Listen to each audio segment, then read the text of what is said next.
How is it possible that we have a Prime Minister who goes out into the international sphere and tells people that torture is a little bit difficult? And where was he? He was in Sri Lanka. The Canadian Prime Minister, the Indian leader, did not see fit to go to Chogam because of the Sri Lankan human rights abuses. The UK Prime Minister actually went out into the camps and spoke to people and came back and addressed the community and told them what was happening. And what did our wimp do? What did our wimp do? He stood up and said everything's fine.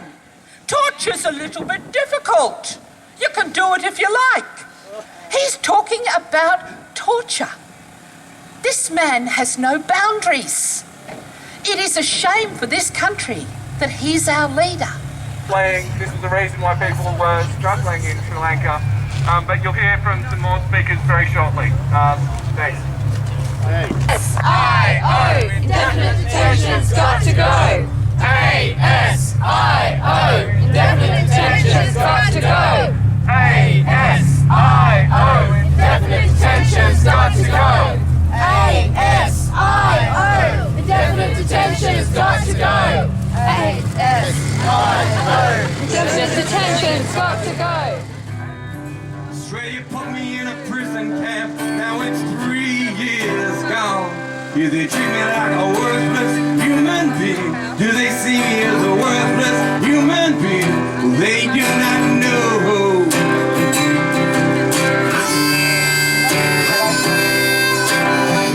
Officials here, they question me, say they want me to return. But how can I go back now when I've seen my people burn?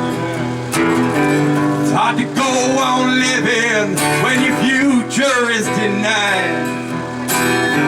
Years will wear you down, it's true. I could be one more soon. The pain becomes too much to hide. Authorities claim she's a security threat. Time will prove their lies, yeah. Detention center at Villawood. They tried to imagine a life that's good. It'd all be over, you must understand. Listen!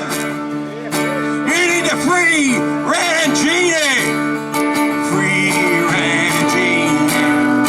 Free Ranjini! Free Ranjini! Free Ranjini! The ASIO building is down that way. There's nowhere to sit up the front. We're sitting outside here in front of the defence precinct.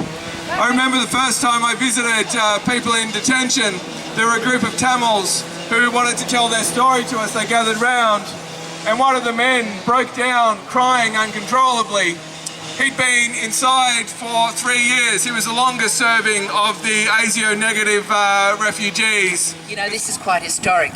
ASIO are not used to having protesters on their doorstep. If you try to Google ASIO, you can't find out where they are. It's a funny thing, that. Every other building in Canberra is listed, but not the ASIO building. So, here we are today. I want to tell you about these banners. These banners were painted by an Iranian refugee for the Tamils in the Mitre. The Tamils have been in detention now, coming up 4 years. Chile, which in 1973 overthrew Salvador Allende's democratically elected government. The coup was supported and more or less instigated by the CIA, who, it turns out, used Australian intelligence personnel in order to help them do so. Are we all really proud? Australia and North Korea, be born in detention, stay there for the term of your natural life. We're profoundly ashamed. So there's no reason at all why Ranjini and the other people who are locked up should be considered a threat to Australia. Simply because they, in the past, fought for independence, for an independent Tamil homeland. So these people should not, by any measure, they should not be held in detention. They've done nothing wrong. They just happen to be fingered by the Sri Lankan government, and that's the appalling part of this whole saga. I think perhaps if there was another head of ASIO, they might look at it differently. But there's an awful lot of pressure coming from Parliament House onto our agencies, all our agencies. It doesn't matter. The public service has been pretty much politicised, and that includes the intelligence agencies. But a stronger character would say to themselves, well, look, indefinite detention for anybody is absolutely wrong.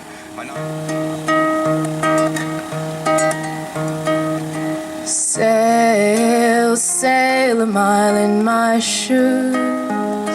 Sail, sail a mile in my shoes. Sail a mile in my shoes and tell me what you'd do if it happened to you.